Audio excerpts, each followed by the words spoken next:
കേരളത്തിൽ ലഹരിക്കെതിരായ ശക്തമായ പോരാട്ടം കനക്കുന്ന സാഹചര്യത്തിൽ ഓപ്പറേഷൻ തൂഫാന് പിന്തുണയുമായി ദക്ഷിണേന്ത്യൻ സംസ്ഥാനങ്ങൾ.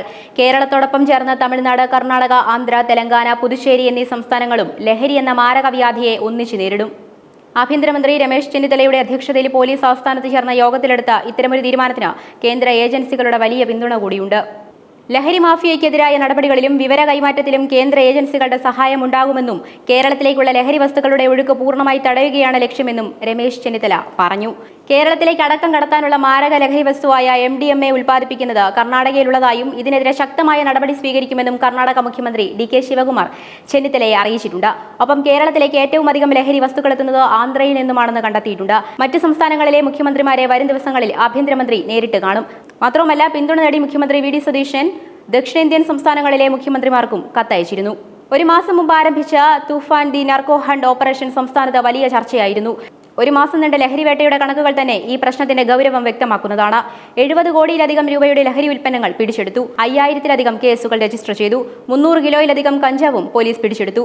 സംസ്ഥാനത്തിന്റെ വിവിധ ഭാഗങ്ങളിൽ നടത്തിയ പരിശോധനകളിൽ ലഹരി ഉപയോഗവും വിതരണവും ആശങ്കാജനകമായ തോതിലാണെന്ന് കണ്ടെത്തിയതായും മന്ത്രി പറഞ്ഞിരുന്നു. പ്രത്യേകിച്ച് യുവാക്കളും വിദ്യാർത്ഥികളും ലഹരിയുടെ പിടിയിലാകുന്ന സാഹചര്യം വലിയ വെല്ലുവിളിയായി മാറിയിരിക്കുകയാണ്. പിടിക്കപ്പെടുന്ന ഒരാൾക്ക് പിഴ ചുമത്തുകയോ ജയിലിലടയ്ക്കുകയോ ചെയ്താൽ പ്രശ്നം അവസാനിക്കില്ലെന്നാണ് സർക്കാരിന്റെ വിലയിരുത്തൽ.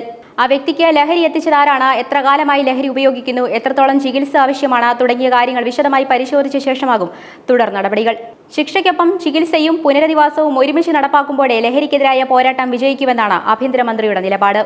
ഈ പദ്ധതിയുടെ ഭാഗമായി കേരളത്തിലെ 35 ആശുപത്രികൾ തിരഞ്ഞെടുത്തിട്ടുണ്ട്. അവിടെ ലഹരിക്ക് അടിമകളായവർക്ക് പ്രത്യേക ചികിത്സയും കൗൺസിലിംഗും നൽകും.